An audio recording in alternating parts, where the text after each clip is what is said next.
the night that you're turning.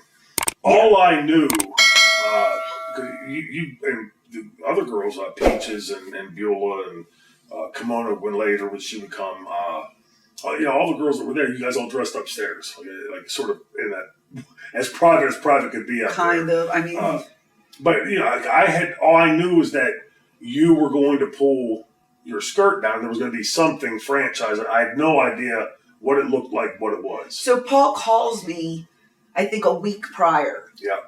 And he says, you know what's happening?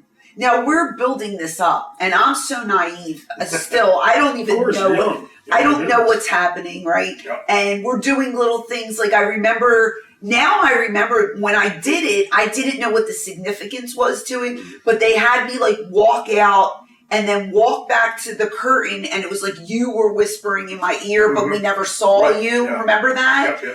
Well, dummy me, I'm like, ooh, I don't know what that means, And so Brian Lee. The little seeds, right? Yeah. Brian Lee was in my ear the whole time. Mm-hmm. And Brian was pitching to get me to be his manager. And unbeknownst to me, I go, Paul goes, well, do you know who you're going to work with? And I go, yeah, Brian Lee. I go, do I have to buy chaps? Because I had just gotten out of the pit bull gear and I really hated it. Now you're going to be, he goes, who told you that? And I go, Brian Lee. And he's like, he goes, why are you listening to Brian Lee? And I go, I don't know, because he's telling me things and I thought it was accurate. And he's like, you're going to be with Shane Douglas. And I go, really? And he goes, yeah. He goes, this whole buildup is for Shane. He goes, but you need to get a pair of panties that say franchise on them. I go, where the hell am I supposed to get a pair of panties that say franchise? I don't Tights know. or us. I don't know, but find a pair. So I get a pair and I take them to like a boardwalk airbrushing. Yeah. Mm-hmm. And that's what they did. Yeah. Now, at that point, like I said earlier, if Dusty had come and said, hey kid, next week, you're going to be working with Harley Race, I'd have probably shit my pants, right, at that stage. Oh, I was excited. Well, excited, but I mean, did you really fully understand what? I don't think I understood anything about the business at this point. I was just wanting to go to the next chapter because I do remember Paul saying, like, you're not going to be with the pit bulls long or something to that. He sees bigger things for me. Yeah. So when did you learn? Well, first of all, the match, for those of you that didn't watch it, you can go back and check it out. It was a four corners match. Me, Jericho, Anthony. And Scorpio. Elimination. And it comes down to me and Anthony. And he's beating the hell out of me. And then you... So I get in, I get thrown in the ring.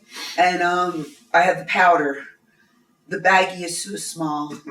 And it goes, poof. So, he's blind, he can't see, right? Throw the powder in the pit bull's eye. You do something to him. I smack him across the face, and then there's a bump. And Gary. Gary. I think Gary like went over the top, or no, you got Anthony. You guys will go over the top, right?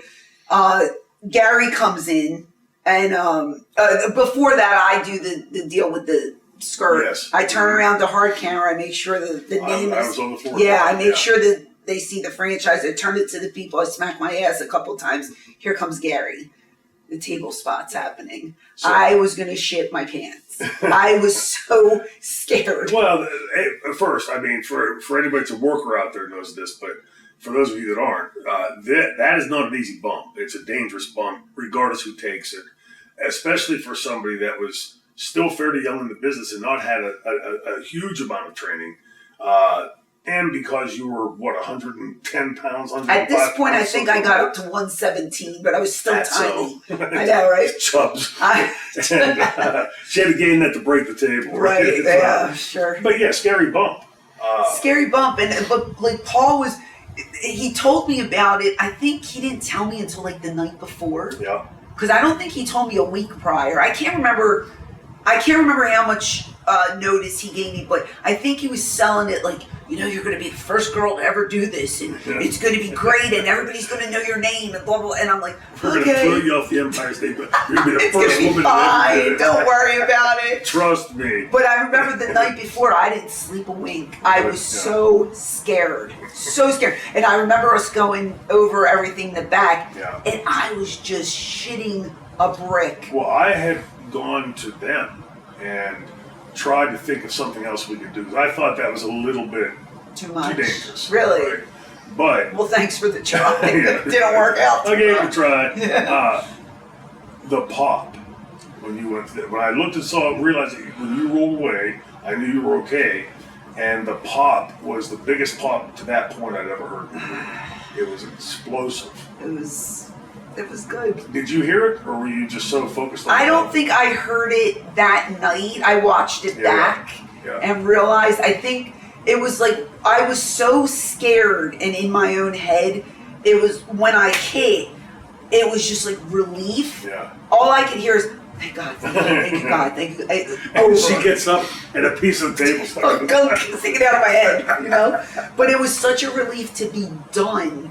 And I don't think I heard anything. Yeah. It's like when you get hurt, you don't feel it until you go to the back. Sure, it was sure. one of those deals, you know? So I was just happy that the spot was over, and I was like, okay, now Shane's gonna come and grab me, and we're gonna go to the back, and it's Well, over. no, we started to do the spot when they got up and But I mean, for me, Right, I'm dead. right. I'm just waiting for you to come grab me at and this that's when I come in and get on There's there, 80 false shoot 'em, finishes. and yeah.